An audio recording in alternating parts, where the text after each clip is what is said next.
Graça e paz, a paz do Senhor, Shalom. Quero deixar para você aqui uma palavra de Deus para abençoar a sua vida. E você que já está sendo abençoado, compartilhe o link dessa mensagem com 2 pessoas que você ama muito, porque eu tenho certeza que o Espírito Santo de Deus vai falar poderosamente com essas vidas. O texto que nós vamos meditar está em 2 Reis, no capítulo 20, no versículo 1. Naquele tempo, Ezequias ficou doente e quase morreu.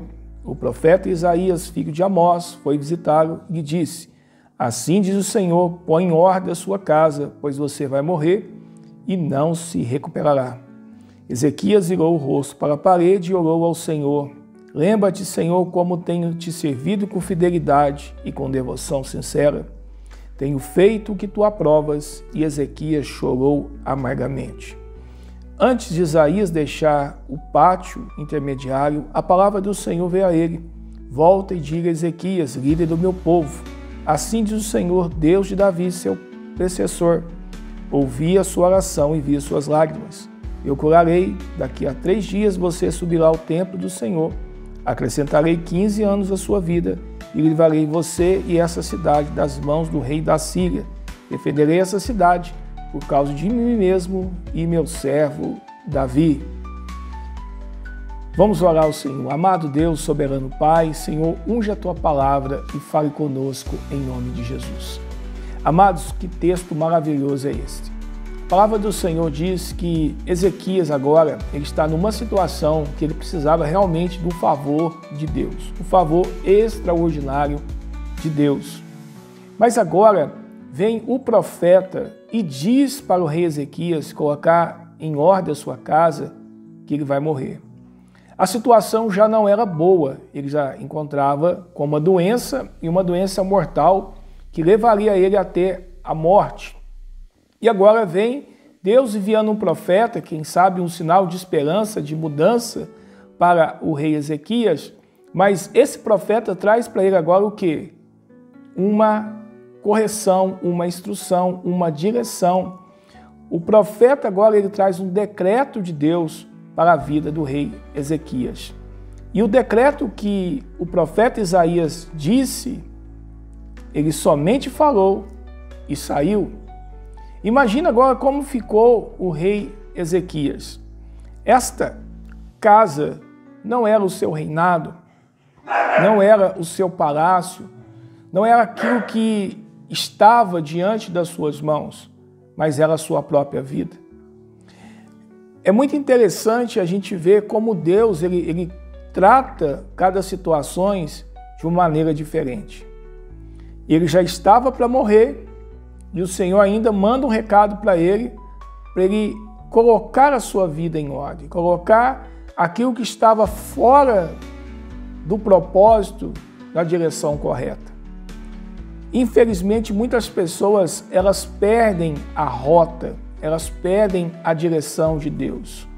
Se realmente você não está firmado na palavra de Deus, você está firmado na comunhão com o Espírito Santo, você está firmado em uma vida de oração, você pode sair da rota do projeto de Deus. Por quê, querido? Porque é muito fácil a pessoa se distrair com aquilo que Deus não pediu para ela dedicar. É muito fácil as pessoas se distraírem com aquilo que não está glorificando a Deus. E agora o Senhor ele traz essa exortação para Ezequias porque o Senhor amava. O Senhor queria realmente ver algo acontecer na vida de Ezequias, mas não dependia diretamente de Deus, mas sim de Ezequias. Amados, será se agora Ezequias estivesse desfrutando de uma boa saúde, ele desfrutando de tudo, indo muito bem na sua vida, desfrutando de uma vida plena, de uma vida completa, será que ele daria ouvidos ao profeta como ele deu agora? Será que realmente ele ia ter esse senso de humildade para ouvir a voz do profeta como ele ouviu agora? Porque tem pessoas que parece que fecham o seu coração muitas vezes para a palavra de Deus. Calcificam realmente a sua mente para não ter o entendimento e absorver aquilo que Deus está trazendo para a vida dela. Infelizmente, tem pessoas que é dura cerviz, né? Elas não querem aceitar, elas não querem concordar e elas ficam lutando contra a vontade de Deus. E quando se rende, a manifestação da vontade de Deus é completa. E agora, o rei Ezequias, agora, a situação já não era boa. E agora vem um decreto desse, o que ele fez? A Bíblia diz aqui que ele virou o seu rosto para a parede e orou ao Senhor. Há momentos da nossa vida que é só a gente e Deus. Nesse momento aqui, Deus queria ter um particular com Ezequias. Deus ele queria chamar a atenção de Ezequias para haver uma correção, um alinhamento, um ajuste na vida dele. E agora o Senhor tinha a atenção de Ezequias. Interessante a postura de Ezequias agora diante do Senhor. Ele diz assim no versículo 3, lembra-te, Senhor, como tem te servido. Olha que coisa interessante. Ezequias agora ele acessou a memória de Deus. Ele trouxe para Deus, Senhor, lembra como eu tenho andado diante do Senhor? Senhor, lembra como tem sido a minha conduta? Senhor, lembra como tenho servido o Senhor? Uma pessoa que faz um apontamento desse para Deus, ele sabe e conhece a sua vida com Deus. E muitas das vezes parece que Deus ele permite situações como essa, é para haver o quê? Um alinhamento, haver uma mudança, para ocorrer uma transformação. E muitas vezes tem situações que você está vivendo e passando na sua vida, será que Deus não está te chamando a sua atenção para você voltar para a rota de Deus? Será que Deus não está permitindo tudo isso acontecer para você despertar rápido e voltar para a rota de Deus? Talvez a rota que você está indo, talvez o caminho que você está seguindo, talvez aquilo que você está fazendo não está de acordo com aquilo que Deus estabeleceu para você desde a eternidade. Vamos seguir aqui, olha que coisa tremenda. Lembra-te, Senhor, como tem te servido com fidelidade e devoção sincera. Não era só a conduta de Ezequias que ele estava lembrando a Deus, mas a sua fidelidade a Deus.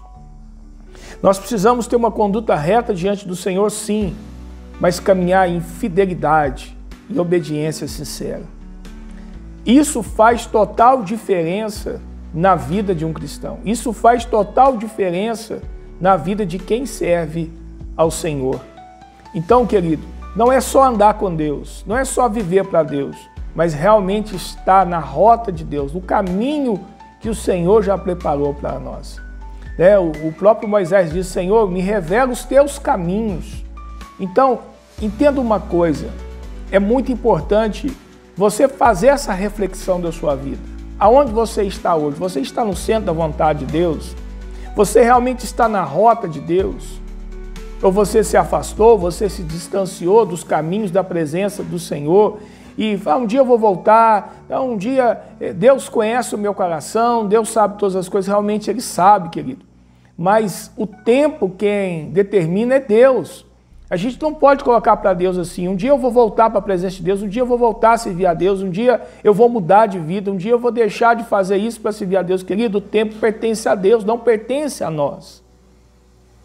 O tempo está condicionado em Deus, com Deus. Ele é o Deus da eternidade. A nossa vida é dirigida por Deus, mas o tempo da nossa vida somente Deus sabe, amados. Amém? Então vamos seguir aqui, que eu sei que o Espírito Santo está falando muito forte com você. Então não deixe de abençoar alguém com essa mensagem. E Ezequias chorou amargamente. Então ele orou ao Senhor, ele foi sincero, verdadeiro, honesto, e agora o que ele fez? Ele chorou amargamente. Olha o versículo 4 que aconteceu. Antes de Isaías deixar o pátio intermediário, a palavra do Senhor veio a ele. Volta e diga a Ezequias, líder do meu povo, assim diz o Deus de Davi, o seu processor. Ouvi a sua oração e vi as suas lágrimas. Eu curarei daqui 3 dias e você subirá ao templo do Senhor. Agora, o profeta, ele deu o recado, ele deu o intimato. E o que aconteceu entre a saída do profeta e a oração do rei Ezequias? Eu vou liberar essa chave espiritual para você. Houve uma correção, houve um posicionamento, houve uma mudança da parte de quem? De Ezequias. Muitas coisas não acontecem na vida do ser humano porque ele não se posiciona como Deus quer que ele se posicione. Muitas vezes as coisas não acontecem na vida da pessoa como ela espera porque a sua vida está desalinhada do projeto, do plano de Deus. Então, é necessário orar e falar: Deus, aonde eu estou? Aonde eu estou indo? Eu estou na rota do Senhor mesmo? Eu estou no centro da Tua vontade? O que mudou entre a saída do profeta e o choro de Ezequias foi o seu posicionamento diante do Senhor. O posicionamento que ele teve mudou tudo. Tem pessoas que prometem coisas para Deus, prometem coisas para pessoas, fazem votos, fazem promessas, mas não cumprem. E elas esquecem de um princípio espiritual que é ligado na terra, ligado no céu. Elas quebram aquilo que um dia elas acordaram, eles entraram em acordo. E isso fica no mundo espiritual esperando o quê? Um posicionamento. Realmente se posicionar para cumprir aquilo que disse ao Senhor. E agora o profeta ele recebe uma palavra do Senhor dizendo para ele voltar lá. Por quê? Porque Ezequias ele entendeu o recado. A mudança que muitas vezes você espera começa em você. É como eu estava falando hoje, a manifestação aqui de fora, ela acontece primeiro aqui dentro. Quando você resolve causas aqui dentro, na sua alma, no seu espírito, na sua vida, vai se manifestar do lado de fora de você, querido. Então tinha questões ali que Ezequias teria que resolver diante do Senhor. E ele resolveu. Ele atentou para o recado do profeta. Ele não procrastinou algo para depois. Não, ele já resolveu na hora. E muitas vezes Deus está falando com você, Deus está exortando, Deus está te mostrando que você precisa mudar, que você precisa corrigir, que você precisa alinhar a sua vida. Tem áreas da sua vida que você precisa melhorar e você não dá atenção para isso. Será que Deus vai ter que colocar você entre a parede também? Será que Deus vai ter que permitir algo para você ficar só você e Ele, para você acordar, para você despertar para essa realidade, querido? Pensa comigo aí, será que isso vai ser necessário? Aqui na tradução da Bíblia Viva, no capítulo 20, no versículo...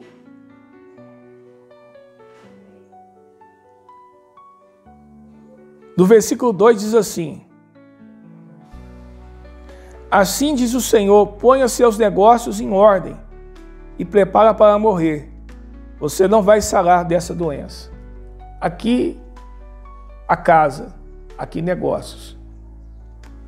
Tudo que Deus tem colocado nas suas mãos, nós somos mordomos, somos administradores. O que Deus tem confiado nas suas mãos, você tem sido fiel a Ele? Você tem sido honesto com Ele?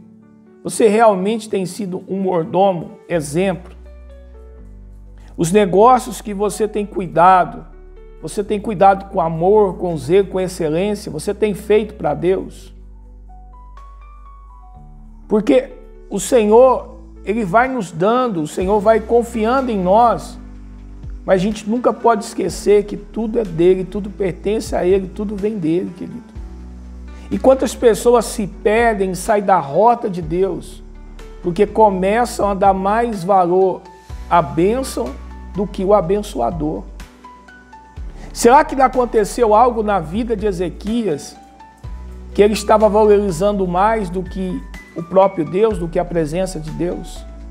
Será que não houve algo que desfocou ele daquela visão que ele tinha no início de Deus?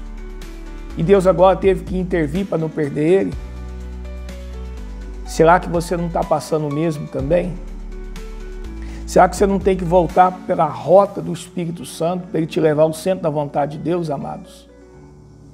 Então é muito fácil você olhar para a sua vida, olhar para dentro do seu lar, da sua casa, para a sua família, olhar para aquilo que você tem feito, realizado, estabelecido diante do Senhor. É você que tem que mudar, querido, para que haja uma mudança. Às vezes a gente ora, Deus muda isso, Deus muda aquilo, mas espera aí, você vai mudar? A primeira mudança para ocorrer depois de você começa em você primeiro, querido. Guarde essa palavra. E agora, o Senhor fala algumas coisas aqui tremendas para o profeta Isaías. O Senhor diz que ele vai ficar curado daqui 3 dias. 3 dias. E ele ficaria curado, ele ia sair para passear, para fazer alguma coisa. Não, não. Olha o que a Bíblia diz, ó. Daqui a 3 dias você subirá ao templo do Senhor. Então o propósito da cura na vida de Ezequias era para ele voltar para o princípio que ele tinha com Deus. A comunhão, o relacionamento. Mas antes desse versículo tem 2 coisas aqui que me chamou muita atenção. Que Deus, ele ouviu a oração de Ezequias e viu as suas lágrimas. A sua oração, Deus ouve, e as suas lágrimas, Deus colhe. Mas tem pessoas que choram e parece que não muda nada, mas Ezequias, ele chorou com sinceridade, com verdade. Não foi um choro por chorar, foi um choro realmente de arrependimento, realmente um choro de mudança, um choro que dizia assim para os céus: me dá mais uma oportunidade, me dá mais uma oportunidade, que eu vou fazer a diferença. E agora, decreto, 3 dias ele seria curado e ia para onde? Para a casa do Senhor. Você está entendendo o propósito de Deus? Deus não falou para ele ir para uma casa de campo, para andar de cavalo ou fazer outra coisa, se curar, não. O Senhor diz, você vai ser curado. E o destino é a casa do Senhor. E depois o Senhor continua dizendo, eu vou dar a você 15 anos de vida. Amados, um homem estava com o pé na cova. Já era. Agora o Senhor dá a ele mais 15 anos de vida. A cura já é benefício, favor de Deus. Mais 15 anos de vida, favor de Deus, benefício. Mas acabou aí não. E diz assim, e livrarei você e essa cidade das mãos do rei da Síria. E defenderei essa cidade por causa de mim mesmo e do meu servo Davi. Agora os seus inimigos, aqueles que vêm contra você, darei paz. Olha o que Deus fez por causa de um homem que teve uma postura diferente. Será que aquilo que você está esperando acontecer na sua vida não está com você a chave, que é o seu posicionamento? Agora, olha aqui em 2 Crônicas, no capítulo 33, no versículo 10, diz assim: o Senhor falou a Manassés e a seu povo, mas não deram atenção. Ó, o Senhor falou a Manassés e o seu povo, e o povo não deu atenção, nem Manassés. Por isso o Senhor enviou contra eles o comandante do exército do rei da Síria, os quais prenderam Manassés, colocaram-lhe um gancho no nariz e algemas de bronze, e o levaram para a Babilônia. Em sua angústia ele buscou o favor do Senhor, o seu Deus, e humilhou-se muito diante do Deus dos seus antepassados. Quando ele orou, o Senhor ouviu e atendeu o seu pedido, e trouxe de volta a Jerusalém e ao seu reino. E assim Manassés reconheceu que o Senhor é Deus. Olha aí, Manassés, no início do seu reinado, ele era um rei que fazia tudo o contrário a Deus. Mas agora Deus permitiu uma situação na vida dele para ele se arrepender, ele tomar um posicionamento, ele ter uma conduta diferente. E foi aonde? Foi na dor, foi na dificuldade, foi na adversidade, foi no sofrimento, foi na angústia que ele foi buscar o favor de Deus. Queridos, se você pode resolver as coisas de boa com Deus, por que você vai esperar chegar o processo? Por que você vai esperar chegar o momento de dificuldade para você mudar? para você se posicionar, para realmente você ter um posicionamento diferente do Senhor. E não foi diferente aqui. Manassés, ele orou ao Senhor. E Deus ouviu o seu pedido e trouxe ele de volta. Sabe por quê? Porque realmente ele se arrependeu de verdade. Ele teve realmente uma mudança. Ele voltou para a rota que Deus queria que ele estivesse. Ele voltou para o propósito aonde Deus queria que ele estivesse. Mas primeiro Deus teve que tratar com ele. Deus teve que levar ele a um processo de muita dor. Será que pessoas ainda precisam passar por esse processo para reconhecer Deus? Para reconhecer quem é Deus? Porque olha aqui no final desse texto. No versículo 13. Medita aí, é Bíblia. 2 Crônicas 33, 13. Está assim, ó. Quando ele orou o Senhor, o ouviu e atendeu o seu pedido e trouxe de volta a Jerusalém e ao seu reino. Presta atenção. E assim Manassés reconheceu que o Senhor é Deus. Só assim Manassés reconheceu que Deus era o Senhor e que o Senhor era Deus. Então, amados, eu deixo essa palavra com você. Volta para a rota de Deus. Não temos tempo para ficar fora da rota de Deus, dos planos dos céus e da vontade do Senhor Jesus e o querido nosso amigo Espírito Santo. Amado Deus, soberano Pai, abençoa, Deus, as vidas que ouviram essa mensagem. Abençoa tremendamente, poderosamente as suas vidas em Cristo Jesus. Amém. Deus te abençoe e um forte abraço.